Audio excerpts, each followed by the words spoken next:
अस्सलामु अलैकुम अज़ीज़ तलबा, ऑक्सफ़ोर्ड कॉलेजेस के official YouTube channel Oxford news पे आपको खुशामदीद। उम्मीद करता हूँ कि आप सब लोग खैरियत से होंगे। तो अज़ीज़ तलबा, आज हम डिस्कस करेंगे मैकेनिकल सेकंड ईयर के subject applied electricity and electronics को। मैकेनिकल सेकंड ईयर में ये जो सब्जेक्ट है इसका कोड है ELEC 202 और 212। तो ये सब्जेक्ट आप सेकंड ईयर में पढ़ेंगे। इस सब्जेक्ट के अंदर इलेक्ट्रिसिटी और इलेक्ट्रॉनिक्स के हवाले से आपको मुकम्मल तौर पर तारुफ करवाया जाएगा। अगर इस सब्जेक्ट के टोटल मार्क्स की बात करें तो ये 100 नंबर का पेपर है, 100 नंबर का सब्जेक्ट है। इसमें थ्योरी के 50 नंबर होते हैं और प्रैक्टिकल के भी 50 नंबर होते हैं, यानी कि थ्योरी का पेपर 50 नंबर का और 50 ही प्रैक्टिकल्स के होते हैं। तो ये टोटल 100 नंबर का ये सब्जेक्ट है। तो ये इस सब्जेक्ट को आप सेकंड ईयर में पढ़ने जा रहे हैं। इस सब्जेक्ट के चैप्टर्स की अगर बात करें तो इस सब्जेक्ट के अंदर हमारे पास टोटल 8 चैप्टर्स हैं। पहले नंबर पर बेसिक प्रिंसिपल्स ऑफ इलेक्ट्रिसिटी। इस चैप्टर के अंदर हम इलेक्ट्रिसिटी के जो बुनियादी उसूल हैं उनको डिस्कस करेंगे। बुनियादी जो उसूल, बेसिक टर्म्स जो यूज़ की जाती हैं इलेक्ट्रिसिटी के अंदर, उनको हम डिस्कस करेंगे। दूसरा चैप्टर है प्रोटेक्टिव डिवाइसेस, हिफाजती आलात। इलेक्ट्रिसिटी के अंदर कौन कौन से हिफाजती आलात इस्तेमाल किए जाते हैं। तीसरा चैप्टर है मोटर्स, जनरेटर्स, ट्रांसफॉर्मर्स। इन तीनों आर्टिकल्स को हम थर्ड चैप्टर में डिस्कस करेंगे। चौथे नंबर पर है इलेक्ट्रिकल वायरिंग। घरों में जो वायरिंग की जाती है वो कितनी किस्म की होती है, कैसे की जाती है, उस हवाले से हम इस चैप्टर में डिस्कस करेंगे। पांचवें चैप्टर की बात करें तो पांचवा चैप्टर है फंडामेंटल्स ऑफ इलेक्ट्रॉनिक्स, यानी कि इलेक्ट्रॉनिक्स के जो बुनियादी उसूल हैं, जो बेसिक चीज़ें इलेक्ट्रॉनिक्स के हवाले से हैं, हम उनको इस चैप्टर में डिस्कस करेंगे। छठे नंबर पर है सॉलिड स्टेट डिवाइसेस, यानी कि इलेक्ट्रॉनिक्स के जो आलात होते हैं वो कौन कौन से होते हैं, कैसे काम करते हैं, उनको हम इस चैप्टर में डिस्कस करेंगे। सातवें नंबर पर हमारे पास चैप्टर है PLC एंड लॉजिक गेट्स। इस चैप्टर में हम PLC के हवाले से और जितने भी लॉजिक गेट्स होते हैं उनको डिस्कस करेंगे। आठवें नंबर पर हमारे पास चैप्टर है थायरिस्टर्स और SCR। तो ये टोटल हमारे पास 8 चैप्टर्स हैं। पहले 4 चैप्टर्स इलेक्ट्रिसिटी के रिलेट करते हैं और अगले 4 चैप्टर जो हैं वो इलेक्ट्रॉनिक्स से रिलेट करते हैं। तो इस तरह इन 8 चैप्टर्स में आप इलेक्ट्रिसिटी और इलेक्ट्रॉनिक्स के हवाले से नॉलेज गेन करेंगे। तो आते हैं आज के लेक्चर की जानिब। आज के लेक्चर में हम, क्योंकि इस किताब का ये फर्स्ट लेक्चर है, तो फर्स्ट चैप्टर से हम इसका आगाज़ करते हैं। फर्स्ट चैप्टर है बेसिक प्रिंसिपल्स ऑफ इलेक्ट्रिसिटी, बरकियात के बुनियादी उसूल। तो इलेक्ट्रिसिटी के जो बेसिक प्रिंसिपल्स हैं उनको हमने इस चैप्टर के अंदर डिटेल से स्टडी करना है।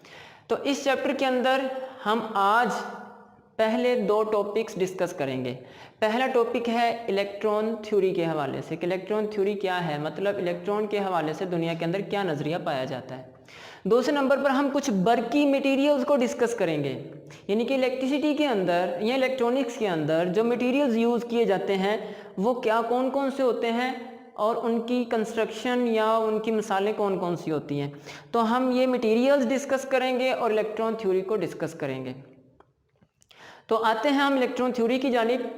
आप लोगों ने जैसे केमिस्ट्री में पढ़ा है कि इलेक्ट्रॉन थ्योरी के हवाले से जो दुनिया के अंदर नज़रिया पाया जाता है वो कुछ इस तरह है कि इस कायनात की तमाम अशिया मादा से मिलकर बनती हैं। मैटर, मादा, दुनिया की कोई भी चीज़ इस वक्त अगर आप देखते हैं, आपकी नज़रों में है, तो वो मादा से मिलकर बनती है।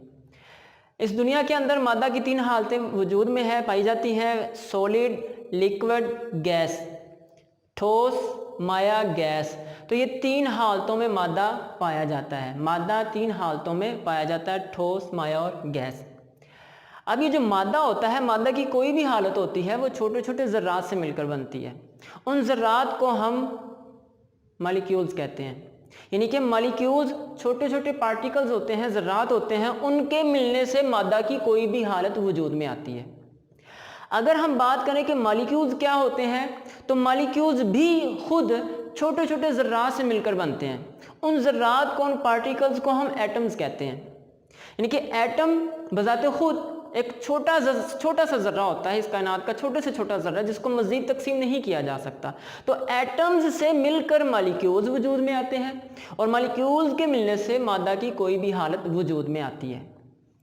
अब अगर बात करें एटम की, तो एटम के दो बुनियादी हिस्से होते हैं, एक उसका मरकज़ा न्यूक्लियस यानी कि अंदरूनी हिस्सा, और एक उसका बैरूनी हिस्सा या बैरूनी मदार होते हैं। तो ये दो हिस्से होते हैं एटम के। अब ये जो उसका न्यूक्लियस होता है एटम का, उस न्यूक्लियस के अंदर दो ज़र्रात जो है वो मौजूद होते हैं, प्रोटॉन और न्यूट्रॉन। ये दोनों ज़र्रात एटम के न्यूक्लियस में पाए जाते हैं, जबकि इलेक्ट्रॉन जो है ये आउटर शेल में मौजूद होते हैं।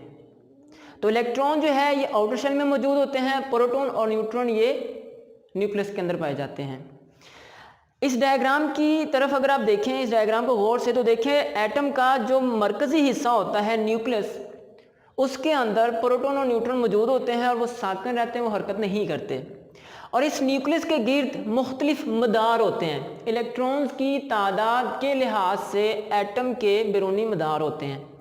ये जो इलेक्ट्रॉन्स होते हैं वो इन ऑर्बिट्स के अंदर, इन शेल्स के अंदर, इन बैरूनी मदारों के अंदर हरकत करते हैं। न्यूक्लियस की कशिश की वजह से वो इलेक्ट्रॉन जो है वो न्यूक्लियस के गिर्द हरकत करते हैं। अब किस एटम के बैरूनी मदारों में कितने इलेक्ट्रॉन होंगे वो उसके एटॉमिक नंबर से हम आसानी से मालूम कर सकते हैं। तो ये था इलेक्ट्रॉन थ्योरी के हवाले से मुख्तसर तारुफ। मैं दोबारा बताता चलूँ आपको कि इस कायनात की हर चीज़ मादा से मिलकर बनी है। मादा की तीन हालतें, ठोस, माया, गैस, सॉलिड, लिक्विड, गैस। मादा की कोई भी हालत मॉलिक्यूल से मिलकर बनती है, मॉलिक्यूल एटमों से मिलकर बनते हैं। एटम के तीन ज़र्रात या तीन पार्टिकल्स होते हैं, इलेक्ट्रॉन, प्रोटॉन और न्यूट्रॉन। प्रोटॉन और न्यूट्रॉन न्यूक्लियस में मौजूद होते हैं, जबकि इलेक्ट्रॉन बैरूनी मदारों में हरकत करते हैं। इनको मदार भी कहते हैं, आउटर शेल भी कहते हैं, इनको ऑर्बिट्स भी कहा जाता है। तो ये था इलेक्ट्रॉन थ्योरी के हवाले से मुख्तसर तारुफ जो दुनिया में इस वक्त पाया जाता है। अगर इनकी बात करें, इनके ऊपर चार्जेस की, इलेक्ट्रॉन के ऊपर मनफी चार्ज होता है, प्रोटॉन के ऊपर पॉजिटिव चार्ज होता है, और न्यूट्रॉन जो है उसके ऊपर कोई चार्ज नहीं होता। अब किसी भी एटम के अंदर जितने प्रोटॉन होते हैं उतने ही इलेक्ट्रॉन होते हैं, यानी कि जितना पॉजिटिव चार्ज होता है उतना ही नेगेटिव चार्ज होता है। तो दोनों एक दूसरे के असर को ज़ाइल कर देते हैं, जिससे हमारे पास एटम जो है वो एक न्यूट्रल ज़र्रा रह जाता है, यानी कि बेसिकली एटम के ऊपर कोई चार्ज नहीं होता। एटम एक न्यूट्रल ज़र्रा है, इसके ऊपर कोई चार्ज नहीं होता। तो ये है इलेक्ट्रॉन थ्योरी। अब आते हैं दूसरे टॉपिक की जानिब, बर्की मटीरियल्स। बर्की मटीरियल्स में हम तीन मटीरियल्स को डिस्कस करते हैं, कंडक्टर, इंसुलेटर, सेमीकंडक्टर। कंडक्टर ऐसे तमाम मटीरियल्स या ऐसी तमाम अशिया जो कि करंट को अपने अंदर से आसानी से गुजरने देती हैं, करंट के रास्ते में रुकावट नहीं बनती, उनको हम कंडक्टर्स कहते हैं। कंडक्टर मटीरियल जो होते हैं इनके एटम्स के बैरूनी शेल में आखिरी मदार में 4 से कम इलेक्ट्रॉन होते हैं। कंडक्टर मटीरियल जितने भी होते हैं उनके एटम्स के आखिरी शेल में, आखिरी मदार में 4 से कम इलेक्ट्रॉन होते हैं, less than 4 electrons in outer shell. Conductor के आखिरी मदार में, कंडक्टर के एटम्स के आखिरी मदार में 4 से कम इलेक्ट्रॉन्स होते हैं। मसलन कॉपर, सिल्वर, एल्यूमिनियम, ये कॉपर मटीरियल्स की चंद इकसाम हैं। दूसरे मटीरियल की जानिब आए, इंसुलेटर। तो इंसुलेटर ऐसे मटीरियल्स होते हैं जो कि करंट को आसानी से नहीं गुजरने देते, अपने अंदर से करंट को आसानी से नहीं गुजरने देते। अब इंसुलेटर मटीरियल जो होते हैं उनके एटम के आखिरी शेल में 4 से ज़्यादा इलेक्ट्रॉन होते हैं, more than 4 electrons in outer shell. आखिरी शेल में 4 से ज़्यादा इलेक्ट्रॉन होते हैं।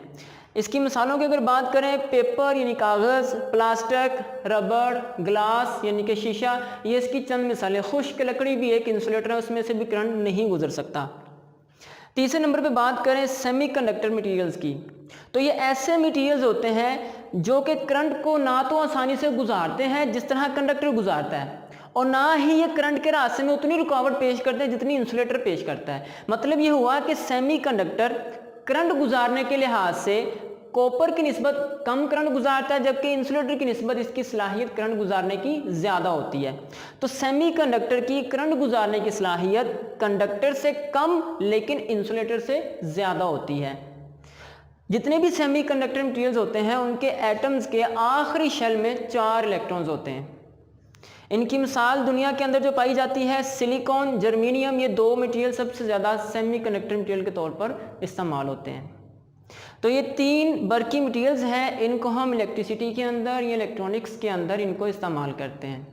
ये करंट को आसानी से गुजरने देते हैं, ये करंट को आसानी से नहीं गुजरने देते, और ये करंट के लिए कंडक्टर और इंसुलेटर के दरमियान वाली क्वालिटी रखते हैं, यानी कि ये ना तो अच्छे कंडक्टर होते हैं और ना ही अच्छे इंसुलेटर होते हैं। तो ये 3 बरकी मटेरियल्स हम यूज़ करते हैं इलेक्ट्रिसिटी के अंदर और इलेक्ट्रॉनिक्स के अंदर। मैं उम्मीद करता हूँ कि आपको कुछ नॉलेज मिला होगा इलेक्ट्रॉन थ्योरी के हवाले से कि कायनात इस दुनिया के अंदर क्या नज़रिया पाया जाता है इलेक्ट्रॉन के हवाले से, और कौन कौन से बरकी मटेरियल्स हम यूज़ करते हैं इलेक्ट्रिसिटी के अंदर या इलेक्ट्रॉनिक्स के अंदर। तो आज का लेक्चर हमारा थोड़ा सा मुख्तसर था क्योंकि हमने आज सिर्फ इंट्रोडक्शन लेना था और ये 2 टॉपिक्स डिस्कस करने थे। आइंदा वाले लेक्चर में हम मज़ीद आगे डिस्कस करेंगे कि इलेक्ट्रिसिटी के जो बुनियादी उसूल हैं, जो बेसिक टर्म्स यूज़ की जाती हैं इलेक्ट्रिसिटी के अंदर, वो मज़ीद कौन कौन सी हैं। तो उम्मीद करता हूँ कि आप लोगों को बहुत ज़्यादा सीखने को मिला होगा। बहुत शुक्रिया। अल्लाह हाफिज़।